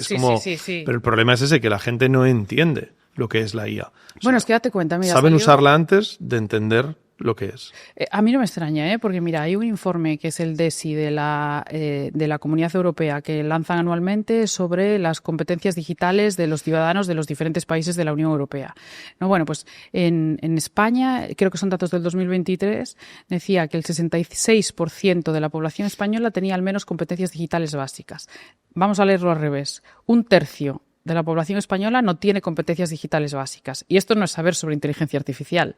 Esto es que a lo mejor no saben enviar un correo electrónico, utilizar un Excel o Word, etcétera. Me parece optimista el dato, ¿eh? O sea, sí, de hecho supera el de la Unión Europea. Yo creo que probablemente es menos y que la gente dice... En la Unión Europea en general es casi el 50%. Este tipo de cosas normalmente vienen basadas de una encuesta. Así es. Si a ti te preguntan, oye, ¿tienes competencias digitales? No vas a decir no. Se basan en la voluntad de la gente, que suele ser optimista para... Exactamente. La gente se autovalora por encima, como pasa, por ejemplo, con ChatGPT. Yo pregunto siempre en mis ponencias, llevo más de 160, y siempre pregunto, ¿cuántos de aquí utilizáis ChatGPT?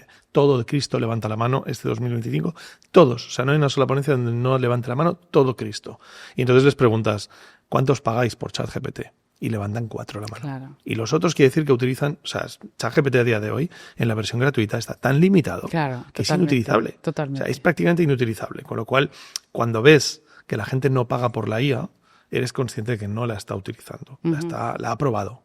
Y yo siempre les digo eso, mira, esto es como que me dices que eres piloto de Fórmula 1 y una vez fuiste al circuito con tu Renault Clio a hacer con unos amigos, ¿sabes? Totalmente. Eso no es el piloto de Fórmula 1. Sí, así es. Pero la gente se autodefine como que sabe, porque queda mal decir que no. Claro. Y eso yo creo que es uno de los grandes problemas de este tipo de encuestas, que se basan sobre todo en que la gente se autojuzga y no en realmente analizar qué hace. Bueno, pero entonces es más a mi favor, ¿no? Incluso habrá probablemente menos gente con competencias digitales básicas.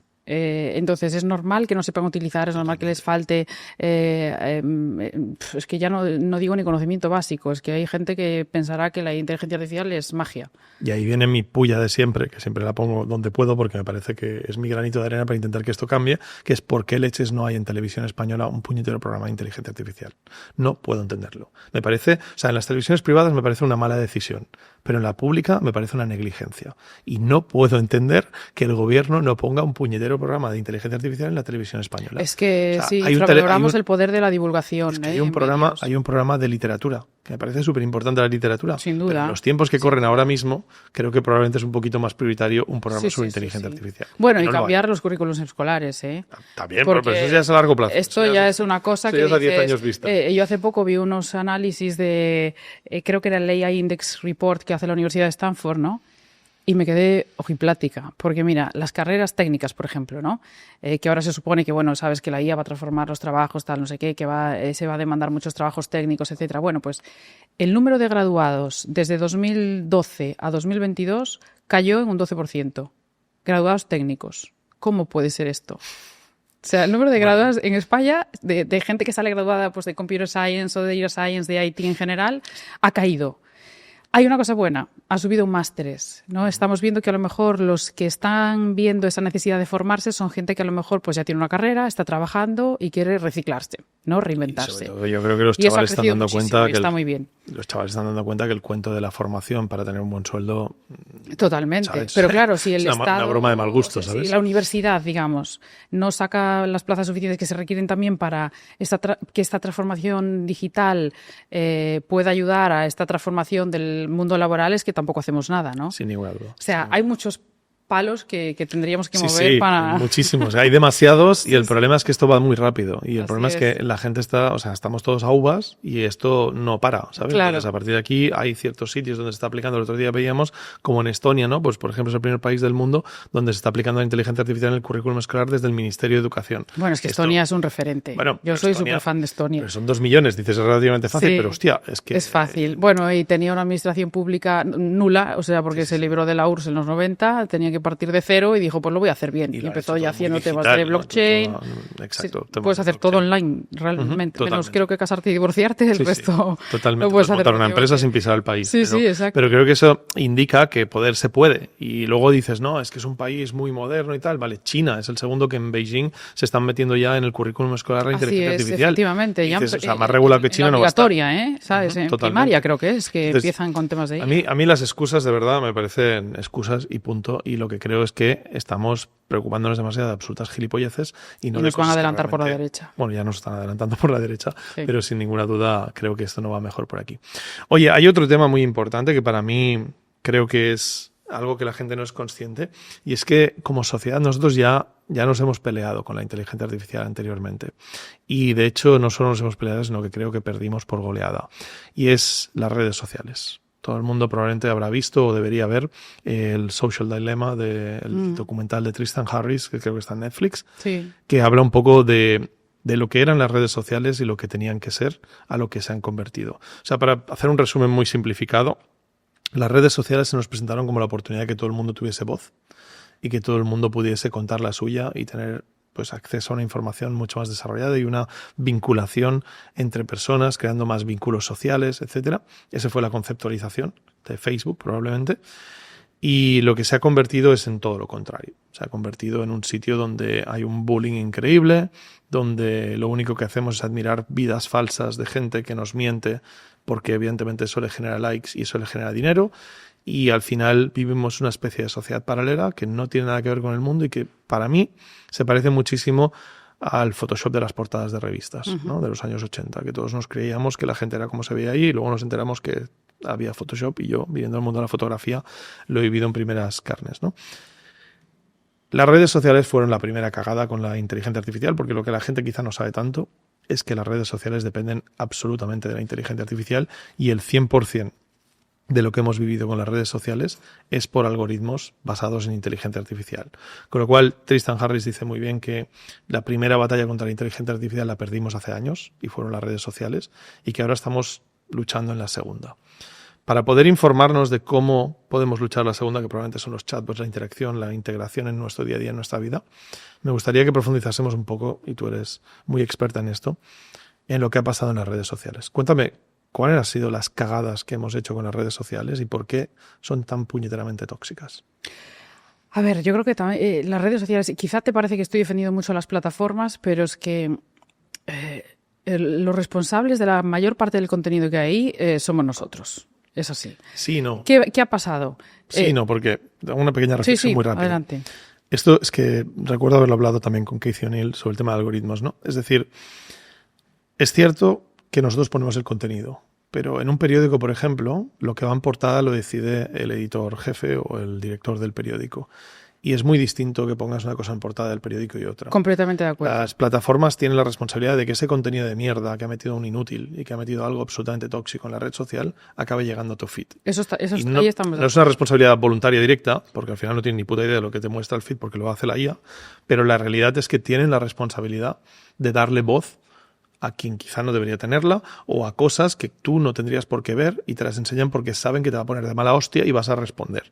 Entonces creo que ahí sí que tienen una responsabilidad enorme porque ellos deciden lo que va en portada. Entonces, más allá de que ellos no pongan el contenido, no me vale con que te escudes que ellos se escuden con decir, no, esto no lo he escrito yo, esto lo he escrito. No, por supuesto. Y esta discusión la he tenido yo con ellos porque estuve en una reunión de la Digital Services Act, que es la ley europea de servicios digitales para proteger a los usuarios de Internet en general, ¿no? Y esta era una reunión en la que era un workshop realmente para dar recomendaciones, para hacer como una lista de recomendaciones precisamente para las plataformas, ¿no? De cómo podrían mejorar precisamente pues la seguridad sobre todo de los jóvenes al usar sus servicios, ¿no? Y estaban todas las plataformas. Estaba Google, estaba Meta, estaba TikTok, estaba X, había personas de todas las plataformas. Y yo misma estuve discutiendo con ellos por temas como, por ejemplo, el control de edad, ¿no? Que decía que era algo, no, es que esto es muy complicado hacerlo. Hay maneras de hacerlo. O por lo menos una aproximación, no solamente un scroll de en qué año has nacido y ya está, y seleccionas un año y punto, ¿no? El tema de control del contenido agresivo, que es un problema que tenemos hoy en día, ¿no? Pues hay contenido que afortunadamente los que estamos en otras burbujas no lo vemos, ¿no? Pero sí este contenido pues de asesinatos, de violencia, tema de drogas, etcétera, que está llegando a adolescentes. Entonces, si son capaces de reconocer en imágenes, sabemos la potencia que tiene la inteligencia artificial para reconocer lo que sea en una imagen, en un vídeo. Tenemos el deep learning, es una de las herramientas más potentes que tenemos hoy en día. Tenemos poder computacional y más estas plataformas para hacer algoritmos que puedan detectar este tipo de comportamientos. ¿Por qué no lo sacan y no hacen una limpieza de las redes sociales, ¿no? Hasta ahora existían estos moderadores humanos con todos los problemas que ello acarreaba, problemas también de salud mental para ellos, etcétera, que Meta, de hecho, los acaba de retirar de aquí de Barcelona. Bueno, ya desde hace unos meses, pero es algo que yo precisamente dije, esto a nivel tecnología es factible hacerlo, esto lo podéis hacer. Y me decían, no, es que tiene que siempre llevar un control humano, y yo, es que te evitas además un control humano con la repercusión que tiene en un humano si lo haces de manera tecnológica, de manera automática, ¿no? Y ahí callaban. Claro, no había manera de seguir la discusión, ¿no? Porque ¿Pero por qué no lo hacen? ¿Por qué no les obligamos a hacerlo? Claro, porque tú date cuenta, todo el sistema que tienen montado probablemente no sea para mostrar ese tipo de contenidos, ¿no? O sea, para mostrar otro tipo de contenidos, todos los sistemas recomendadores que favorecen el engagement y tal, y es su modelo de negocio. Su modelo de negocio es que tú estés la mayor parte del tiempo enganchada. Claro, probablemente ellos no se esperaban que estuvieses enganchado a lo mejor con contenido de anorexia, por ejemplo, ¿no? Ya que yo trabajo en estos temas.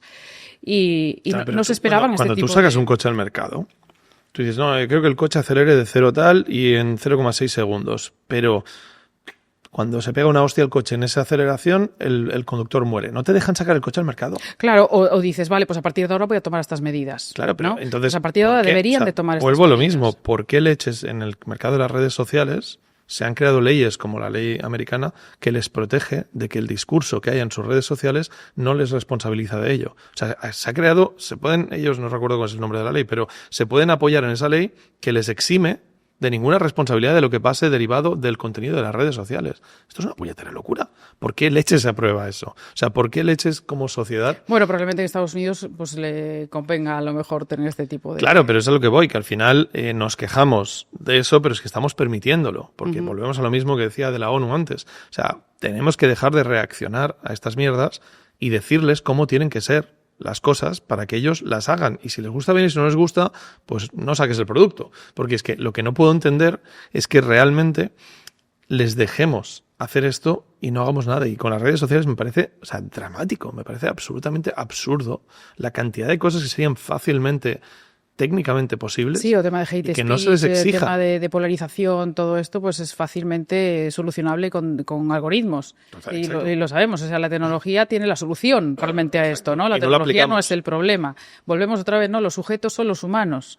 Entonces, yo entiendo que a lo mejor esto pudo ser un efecto secundario, ¿no? Pero en ciertos casos ha pasado ya tiempo suficiente como para que no se haya solucionado. Mira, yo tuve una conversación con Twitter cuando todavía era Twitter, porque nosotros encontramos, precisamente estudiando el proyecto de salud mental, que los sistemas recomendadores estaban siendo muy dañinos para personas vulnerables. Nosotros veíamos, por ejemplo, particularmente en X, ¿no? Bueno, en Twitter, ponías determinados hashtags, por ejemplo, pues de anorexia, y te recomendaba a gente que también estaba utilizando esos hashtags. Claro, cuando estos hashtags no se tratan de un producto deportivo o lo que sea, ¿no? Que estamos hablando de hashtags que acompañan a consejos de cómo perder peso de una manera descontrolada, etcétera, ¿no?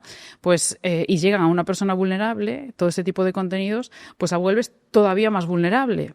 De hecho, hicimos como un mapa de las comunidades de anorexia en redes sociales y era una burbuja completamente aislada de otro tipo de contenidos. Claro, yo entiendo que un sistema recomendador, la idea, bueno, pues me personaliza la experiencia, me muestra el contenido que yo quiero, pero ojo, o sea, ahí hay gente muy buena. Tienen que tener también gente que sea capaz de decir, ojo, que aquí puede pasar esto, ¿no? Vamos a salvaguardar este caso. Claro, y nosotros es que no ahí es lo detectamos. obligación. Bueno, pero no es obligación, claro que no, pero... Igual hasta que alguien se lo exija por ley. Pero es no que lo van a ya hacer. por el mal nombre que pueden tener, porque obviamente nosotros hicimos un informe de eso, creamos un sistema recomendador no dañino para personas vulnerables, les hicimos una propuesta, tuvimos una conversación con un grupo de Twitter por aquel entonces, de Estados Unidos, de Nueva York, era un grupo de Machine Learning y ética, nos acogieron muy bien, nos escucharon muy bien, pero ¿qué pasó? Llegó Elon Musk, se deshizo el grupo. O sea, ya no existía el grupo de ética de Machine Learning, ¿no? Entonces, si había alguna esperanza de que nosotros pudiésemos de alguna manera detectar este problema o decirles, mira, esto está pasando, es un contexto muy pequeño, que es muy posible que a lo mejor ciertos contextos pues no se lleguen a denunciar, etcétera, ¿no? Pero si hay alguien que te está denunciando, mira este problema que está pasando, estáis creando una burbuja muy dañina, especialmente para jóvenes menores de edad, porque el 84% eran menores de 19 años. Entonces decías, esto no puede estar pasando. Y claro, no se pudo tomar ninguna medida porque cambió la política de cambió la empresa directamente, ¿no? Entonces, claro, ahí la culpa sí, obviamente es de quien dirige estas plataformas y no se da cuenta de que ciertos efectos secundarios no están siendo controlados como deberían. Y ahí pues es que al final no te queda otra cosa que la regulación. Claro, pero en cambio no hacemos la regulación, No, porque no el lobby empuja a que no sea, o sea, al final. Hay recomendaciones, por ejemplo, ¿no? Ciertos casos que son más recomendaciones que obligaciones, pero claro, cuando tú recomiendas este tipo de plataformas, a lo mejor pues tampoco es lo que más caso hacen. Sí, además es que es complicado, porque esa regulación puede caer en censura muy rápidamente, con lo cual tampoco es el camino adecuado bloquearlo todo, pero desde luego yo creo que debería haber mucha más voluntad política para que esto se ejecutase y en cambio nos da un poco igual, ¿sabes? Me da la sensación de que esos mismos errores que se cometieron en las redes sociales los vamos a volver a cometer en la IA, porque yo cada vez soy más pesimista en esto, que como no sea por buena voluntad de la propia empresa, como creo que algunos gestos está viendo. Sí, algunas empresas ya se centran más en temas más éticos, o sea, ¿no? En desarrollo. Como no sea por ahí, me da la sensación de que la regulación no va a llegar a tiempo, ¿no? Y cuando llegue va a ser tarde, mal y sin entenderlo, porque muchas veces el regulador tampoco entiende lo que es la red social, cuál es la IA. Ahí hay un problema enorme, ahí totalmente estamos. de acuerdo. Y yo me enfrenté con ese problema también, ¿no? Es decir, vale, a veces nos enfrentamos a situaciones en las que solo se prohíbe, ¿no? Y te dices, esto no lo puedes hacer. Y debería de haber algún tipo de evolución, ¿no? En este comportamiento y decir, mira, así no lo puedes hacer, pero puedes hacer algo parecido de esta manera que no daña a nadie, ¿no? Pero claro, para eso tienes que tener un perfil multidisciplinar y que haya personas que sepan cómo funciona la tecnología bien y que haya personas que entiendan también pues cómo se pueden desarrollar ciertas leyes y cómo podemos respetar todo lo que ya haya instaurado hasta ahora en tema de normativas, ¿no? Y falta muchísimo ese perfil.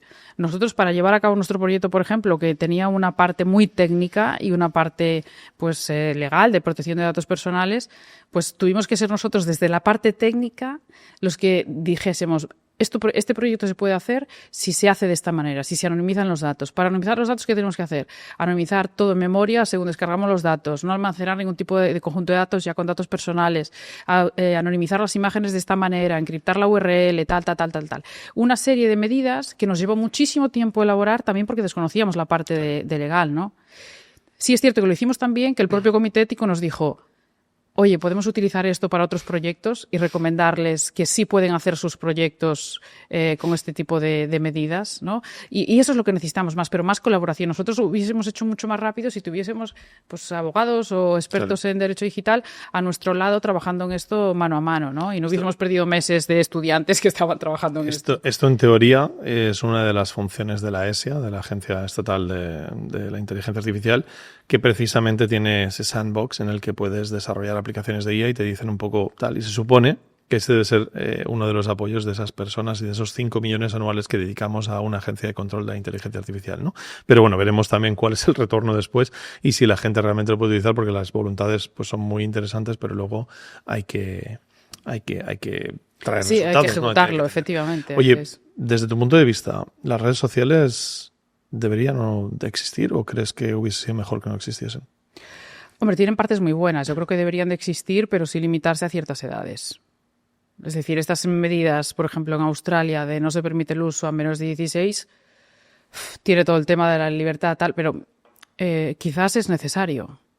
Lo que hablábamos antes, ¿no? Igual que no dejas conducir o que restringes ciertos comportamientos a menores de edad. Me parece perfectísimo. De hecho, sí, yo cada había que restringirlas. Yo cada vez con el tema de las redes sociales soy más de la opinión de que igual estaríamos mejor sin ellas. Es triste y evidentemente... Bueno, pero te permite acceder a ciertas personas, pues, por ejemplo, tu cuenta. Tú estás alfabetizando a un montón de gente en inteligencia artificial gracias también a las redes sociales, ¿no? Pero necesitamos esa educación que nos diga, bueno, ¿cómo la podemos utilizar bien? Sí, el problema no creo que sea compartir contenido. El problema yo creo que es la interacción de ese interacción por el hate speech, el odio, discursos. Pues no solo eso, sino la polarización y las peleas que tenemos y lo que te afecta. Bueno, pero ahí te digo una cosa. Ahí una parte importante también es la educación emocional. Absolutamente. Que en otros países se está tratando ya desde educación primaria, ¿no? Cada vez vamos viendo un poquito más en esto, ¿no? Pero en ambos lados, ¿no? Tanto cómo recibir esos comentarios como cómo no hacerlos. Efectivamente, sobre todo cómo no hacerlos, ser más empático. De hecho, si estuviésemos bien educados en empatía, tuviésemos la empatía bien desarrollada, no existiría el bullying. Ya. Porque si tú llegas a entender cómo se siente el otro y a ponerte en su lugar, esto no existiría. No lo digo yo, ¿eh? Uh-huh. He estado en congresos de educación emocional y es una de las cosas en las que más inciden, ¿no? La importancia de la educación emocional para desarrollar precisamente la empatía y la resiliencia para que este tipo de problemas no sucedan. Es algo como decir que los sesgos de la IA que desaparezcan, ¿no? Que se mitiguen, digamos, este tipo de comportamientos. Entonces, nos falta mucho de educación emocional y quizás son la prebase de todo esto que estamos viendo viene de otra disciplina. Oye, con la IA que nos estamos metiendo, que aún estamos en una fase muy incipiente, aún estamos en una fase en que la gente está descubriéndolo y aclimatándose y empezando a entender de qué va este tinglado, ¿qué errores, así 3 a lo loco, deberíamos evitar que cometimos con las redes sociales por inconsciencia, por desconocimiento, ahora que ya sabemos lo que nos ha pasado? ¿Qué cosas crees que deberíamos establecer a la hora de explicar cómo utilizar una inteligencia artificial? Errores a la hora de explicar cómo utilizarla. De cómo la gente debería no cometer ciertos errores que hemos cometido en las redes sociales con la inteligencia artificial. No sé, se me ocurre, por ejemplo... Bueno, por ejemplo, no delegar en la inteligencia artificial algo que es propio de un humano. No busques en la inteligencia artificial algo que tienes que buscar en un humano. Por ejemplo, pues consejo médico. Hay muchísima gente que ahora está metiendo sus pruebas en ChatGPT, que además todo el tema de privacidad de datos ya, claro, se lo pasa por el forro, ¿no? Pero que te da un diagnóstico y que la gente a veces se lo crea. A veces puede estar bien, nadie duda de eso, ¿no? Pero en muchas otras ocasiones no. Era como cuando buscábamos en los buscadores ¿qué me pasa que tengo estos síntomas? ¿No? Era lo primero que te decían los doctores, no hagas esto, ¿no? Pues no delegues en la IA algo que es exclusivo de los humanos y todavía tenemos muchas cosas que son exclusivas nuestras. Luego, el tema de no la uses si no la conoces. Uh-huh. Conócela, intenta entender cómo funciona. Tú más que nadie sabe cómo puede cambiar el uso de la inteligencia artificial cuando a una persona le explicas cómo funciona. Totalmente. Pasa de no saber nada a sacarle el máximo provecho. Pero para sacar el máximo provecho tienes que saber cómo funciona, qué es, cómo se gestionan estos algoritmos por detrás, no solo las interfaces que a lo mejor podemos usar de IA generativa, ¿no? Es decir, ¿qué hay por detrás? Porque esto nos ayuda a saber que tenemos que a veces dudar o que tenemos que hablar de otra manera con esta inteligencia artificial, hacer unos prompts más elaborados, no fiarnos de lo primero que nos sale, ¿no? Y luego quizás diría ver más la parte positiva, no solamente la parte negativa, y centrarnos más en la parte positiva de la IA y divulgar más la parte positiva, todo lo que está haciendo por nuestra sociedad. Porque yo creo que si ponemos más el foco ahí, es más fácil también que más financiación vaya ahí, que más desarrollos se hagan al respecto, ¿no? Porque si solo nos centramos en todos estos problemas que se están creando, todo el tema de a lo mejor desigualdad, etcétera, es que al final es a lo que le estamos poniendo un altavoz. Entonces, centrémonos en la parte positiva. Ojalá la mayor parte de inversión fuese en temas de bienestar humano. Ojalá. Sería difícil. Oye, vamos a volver un poquito. ¿Dónde nos ves como sociedad dentro de 10 años? 10 años. Bueno, probablemente la IA estará mucho más embebida en nuestra vida. Sin duda. Porque fíjate que hace unos años, esto lo hablaba hace poco con los compañeros, que veíamos que la IA estaba como casi restringida a ciertos sectores, ¿no?, de la población, aquellos más tecnológicos, aquellos que a lo mejor desarrollábamos IA, utilizábamos IA, pero muy restringida a ciertos sectores poblacionales, ¿no? Pero algo que ha conseguido ChatGPT, aparte de que, bueno, tiene sus cosas malas, ¿no?, pero una de las cosas que yo siempre digo es que ha permitido el uso proactivo de la inteligencia artificial por parte de la sociedad que antes ni se planteaba que estaba utilizando inteligencia artificial en el día a día, porque ya llevamos tiempo utilizando inteligencia artificial sin darnos cuenta, ¿no? Pero ha favorecido pues ese uso proactivo y que la gente quiera saber cómo funciona, ¿no? Entonces, digamos que cada vez estamos, yo creo que conquistando a más sociedad en el uso de la inteligencia artificial, o por lo menos en que sean conscientes de que existe, de que la podemos utilizar para ciertos casos de uso, de que puede ser un gran apoyo en ciertos sectores, etcétera, ¿no? Entonces, yo veo, o me gustaría ver en 10 años, una sociedad que está cada vez más familiarizada, que hay cosas más reguladas, obviamente, o sea, que esta regulación que se ponga las pilas, que no solo prohíba, sino que nos dé una guía de cómo podemos hacer las cosas de una manera mucho más adecuada, ¿no?, para el caso de uso que estamos haciendo, y sobre todo en temas de educación, que esté presente desde los primeros niveles educativos. ¿Y crees que va a llegar a sustituir a los psicólogos? No, sustituirlos no. Ya tenemos pocos como para sustituirlos, ¿no? Pero que sea un complemento bueno, sin duda.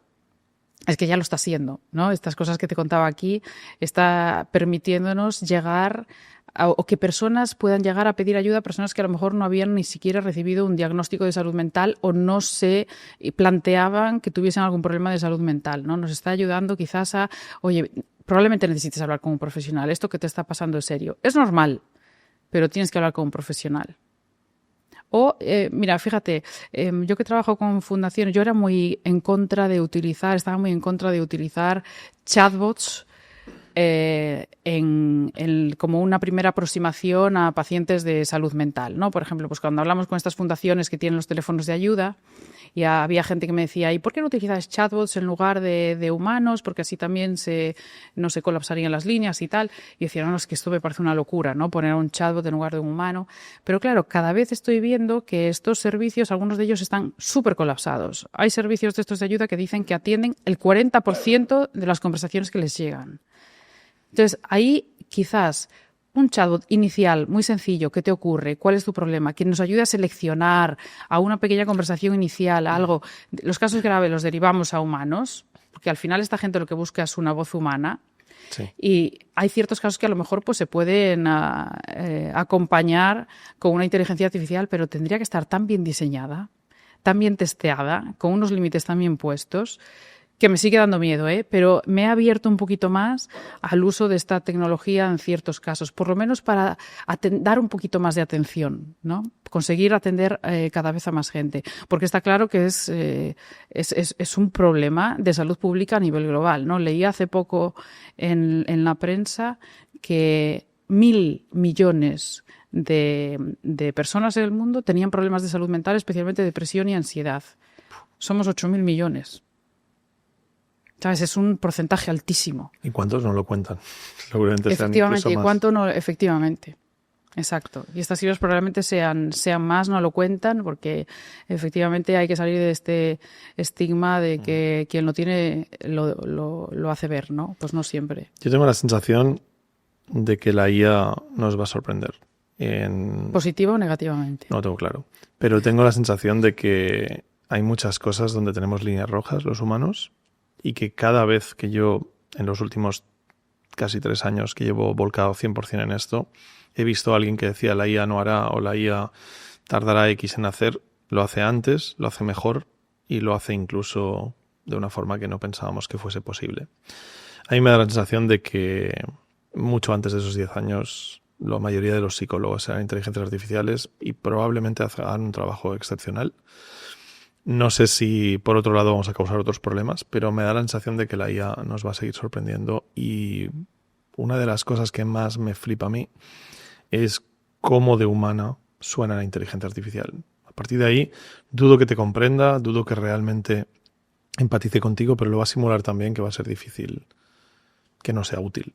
Así que bueno, vamos a ver por dónde sale y vamos a ver si realmente... Y que seamos más reactivos, porque habrá problemas, como dices tú, no sé, pero que seamos más reactivos a todo aquello que es más rápidos, ¿no? A reaccionar ante posibles efectos secundarios, como digo yo, ¿no? Sobre todo que empecemos a decidir qué queremos que haga, porque al final creo que nosotros somos los sujetos. Claro, a estas empresas les podemos decir cómo queremos que sea y si les gusta bien y si no les gusta que se busquen otro planeta, ¿no? Pero realmente tenemos entes gubernamentales que pueden definir cuál debe ser el propósito y las empresas tienen que seguir ese foco y jugar con esas reglas del juego. El problema es que ahora mismo no hay reglas del juego y creo que eso no es muy bueno.